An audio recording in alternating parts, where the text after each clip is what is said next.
Biographie d'Ingres. Né en 1780, Jean-Auguste Dominique Ingres est un peintre et dessinateur français.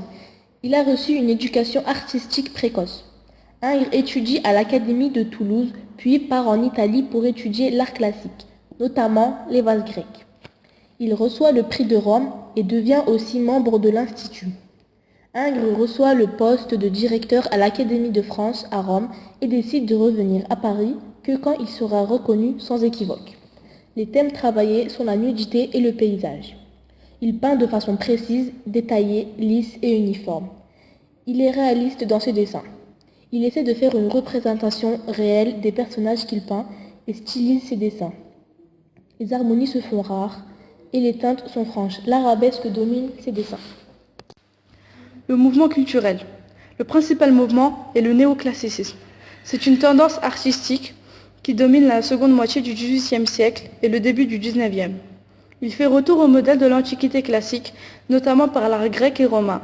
L'Antiquité devient un exemple moral. Ce mouvement est né à Rome en 1750, puis s'est propagé en Europe et aux États-Unis, et s'est terminé en 1830. Le néoclassicisme exalte la pureté des formes et le beau idéal. Le nu est le type de représentation pour ce mouvement, car il désigne la perfection des formes nues masculines. Ainsi, nous voyons la nature héroïque du personnage.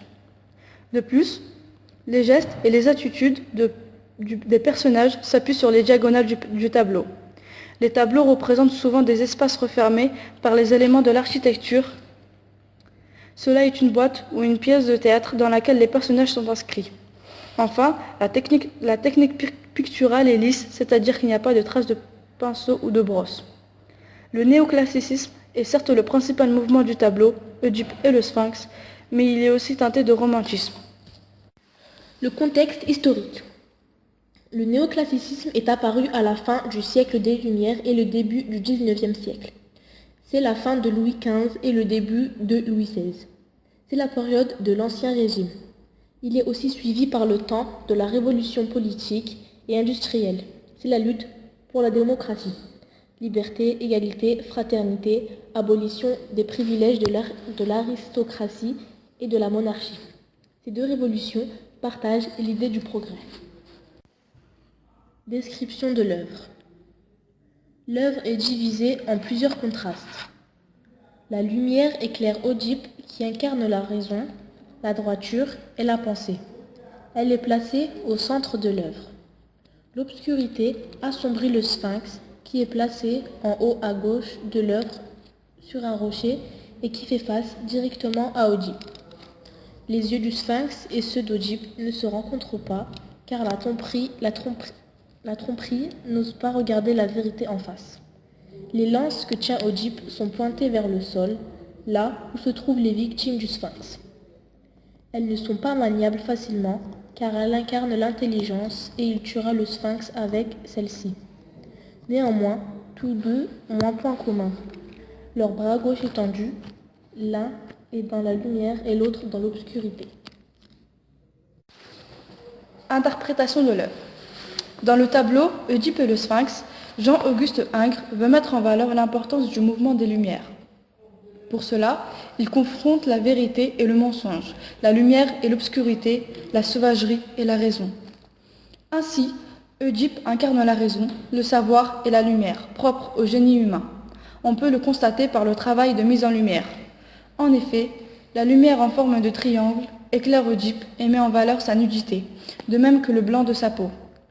Puis la posture géométrique qui dessine un demi-cercle révèle la beauté de l'homme face à la bête. La lumière et la posture permettent d'attirer les regards du spectateur vers Oedipe, car il incarne l'image que l'homme de son époque veut avoir.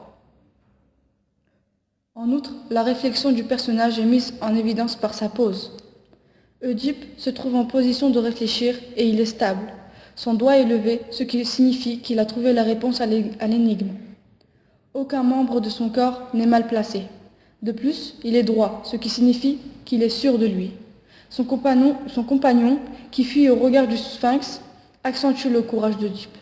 Enfin, la neutralité de son visage explique qu'il n'est pas dominé par les émotions, mais par la raison. Il a un regard droit. Cela pourrait expliquer l'ouverture d'esprit que possède un philosophe. Opposé à la lumière d'Oedipe, nous trouvons le sphinx, qui incarne l'obscurantisme. Nous le voyons tout d'abord par le lieu dans lequel elle apparaît. Elle est dans une grotte obscure et rejoint par là la tradition de la sauvagerie. De plus, sa représentation physique est celle du monstre traditionnel, classique, qui est mi-homme, mi-animal. Les éléments qui soulignent son animalité sont ses pattes, sa queue et ses ailes. Puis d'autres la placent du côté de l'humanité, avec le buste de la femme et le visage de la femme. Nous pouvons lire de la terreur sur le visage du compagnon d'Oedipe, à la vue du sphinx. Celui-ci, de même que le pied coupé et les ossements des hommes qui n'ont pas survécu face au sphinx, nous montrent à quel point elle est terrifiante avec sa force destructrice et sauvage. Enfin, elle incarne aussi les gens qui n'acceptent pas le progrès, notamment celui des philosophes. Ingres a mis en évidence l'opposition de ces deux êtres, car ils représentent ce qu'ils font dans le monde, c'est-à-dire la civilisation et la barbarie. Oedipe et le sphinx sont l'un en face de l'autre, cela représente la rivalité et non l'amitié.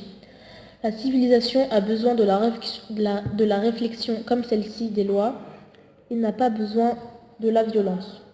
Nous le constatons par la présence de flèches qui désignent la guerre, qui est vers le bas, ce qui prouve que c'est un combat pacifique. Le tableau décrit aussi le progrès par la marche que fait Oedipe. Nous voyons aussi une ville en arrière-plan. Nous pouvons en conclure qu'Oedipe est venu sauver la civilisation par son savoir et sa raison et surtout prouver qu'il peut faire face aux problèmes.